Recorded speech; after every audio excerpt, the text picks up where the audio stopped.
Today I want to talk about the simple club and the surprising reason why you need to avoid, in retirement, bowling alone. Welcome to What Happens Next. So it's a Sunday morning and I'm sitting in my lounge watching Netflix. Flicking through Netflix, not actually watching anything. I probably spend more time on deciding what to watch than actually watching nowadays. But then this documentary popped up, and I started watching this documentary, and I didn't realise when I put that documentary on that it was going to have a fundamental impact on my view on the importance of community in all of our lives, and why when we think about what happens next, we should all consider joining a club. But before I tell you about that, let me tell you about the What Happens Next channel. We're the channel dedicated to, particularly if you're in your 50s and 60s and thinking about what happens next in your life, that transition. For some of you, that may be retirement. For some of you, retirement might be really scary and you may be thinking that you want to make change in what you're doing today, but you just don't know what that looks like as it stands today. So why am I talking about this sort of stuff? Well, my name's Chris. I'm a childhood financial planner. I've spent the last couple of decades helping people plan for what happens next in their life from a financial perspective. But I realised a couple of years ago that whilst it's really important to talk about the money side, and this channel is full of videos that talk about how much is enough, insights from experts, and loads of content to help you work out whether you're financially fit enough to change your life, to either stop work or make a transition. But actually that probably isn't enough to talk about, because what we need to explore is some of the other areas of well-being we need to consider when we're thinking about moving from what we're doing now to whatever happens next in our life, be that retirement or just making a change into doing something we love. Now that might include social well-being, that like making sure that we maintain friendships throughout our lives. That might be physical well-being. How do we stay fit and healthy in that next chapter? That might include intellectual well-being and maintaining intellectual stimulation. But today I want to talk about community well-being and why joining clubs, particularly in retirement or if we're thinking about what happens next, is certainly worth considering. But before we talk about that, let me ask a favour.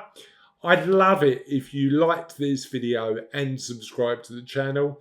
Our mission is to help people with content designed to inform, educate and guide about the next chapter of their lives. And by liking this video and subscribing to the channel, that helps us reach more people in a way that can help. So that's my desire. So let's talk about the documentary that I watched.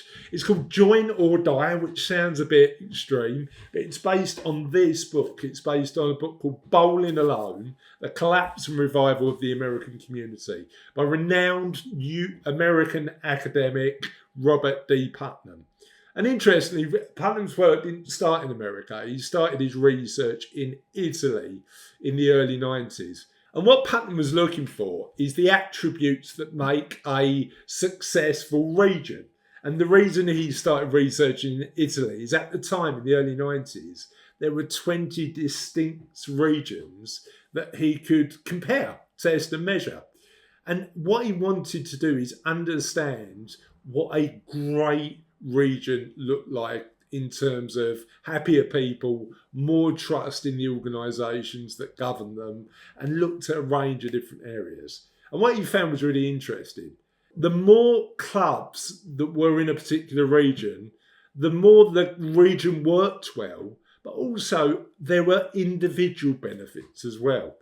You see that Italian regions with more clubs and societies and other ways that communities engage with each other, their regional governments performed better. There was less corruption. There was better educational outcomes for the kids. But also the interesting thing was that the individuals in those regions lived longer, healthier lives. Next, Putnam wondered whether this was just an Italian thing or these principles also applied in America.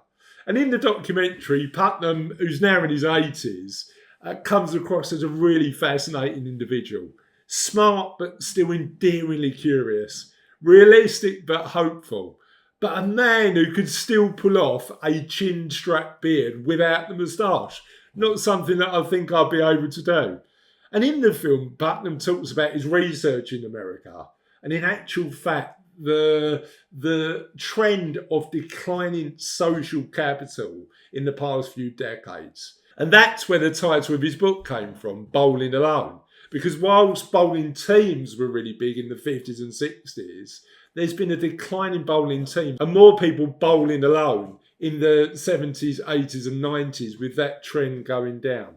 And it's interesting because social capital, as defined it in the book Bowling Alone, is split into two elements. So you've got bonding social capital, which is the bonds you make with people you love and like and are very similar to you. And you've got bridging social capital, where you join clubs with people from different socio-economic backgrounds or beliefs or cultures and ages. So we build connection deeply and more quickly with people who are like us, but build more empathy with people that aren't. So why would we join clubs? And it's really interesting because we might turn around and say, well, actually, I'm not that bothered about government corruption or the societal and community benefits. If I join a club, what's in it for me? And this is where it gets really interesting, because being a part of the club does make that community better and you get the opportunity to contribute to that community. So why be part of a club on an individual basis? Well, there's evidence that points to the fact that being part of a club means that we live in a more active life because we're out and about in the community more. But also, the evidence points to the fact that people who join clubs are both less depressed and have higher levels of life satisfaction than those who don't. But also, being part of a club has cognitive benefits to our brain. If we participate in the club actively and the discussions that involve running a club, the reality is that helps us maintain intellectual engagement, which the evidence says leads to slower cognitive decline. So clubs, being a member of a club, clearly has an advantage. But the big question is, do we need clubs or can we just be more social?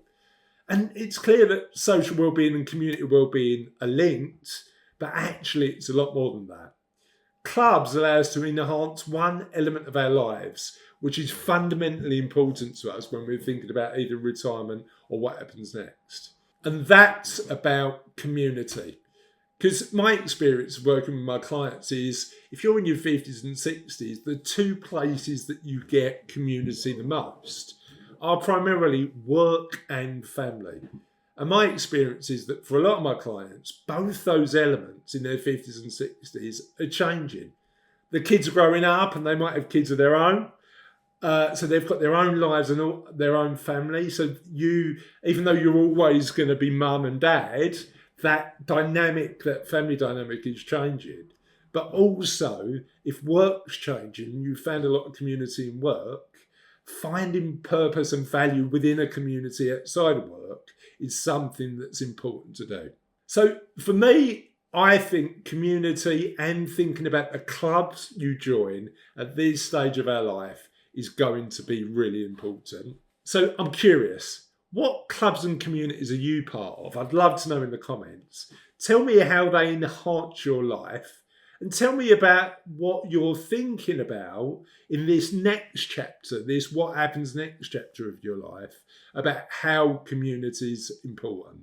And what I'd like to do is share with you a video of an interview we did with a community that I'm part of, Business is Personal 100 with Thomas and Penny Power, where we talk about the importance of community and the positive impact it can play in our lives. Have a lovely day and we'll see you soon on the What Happens Next channel.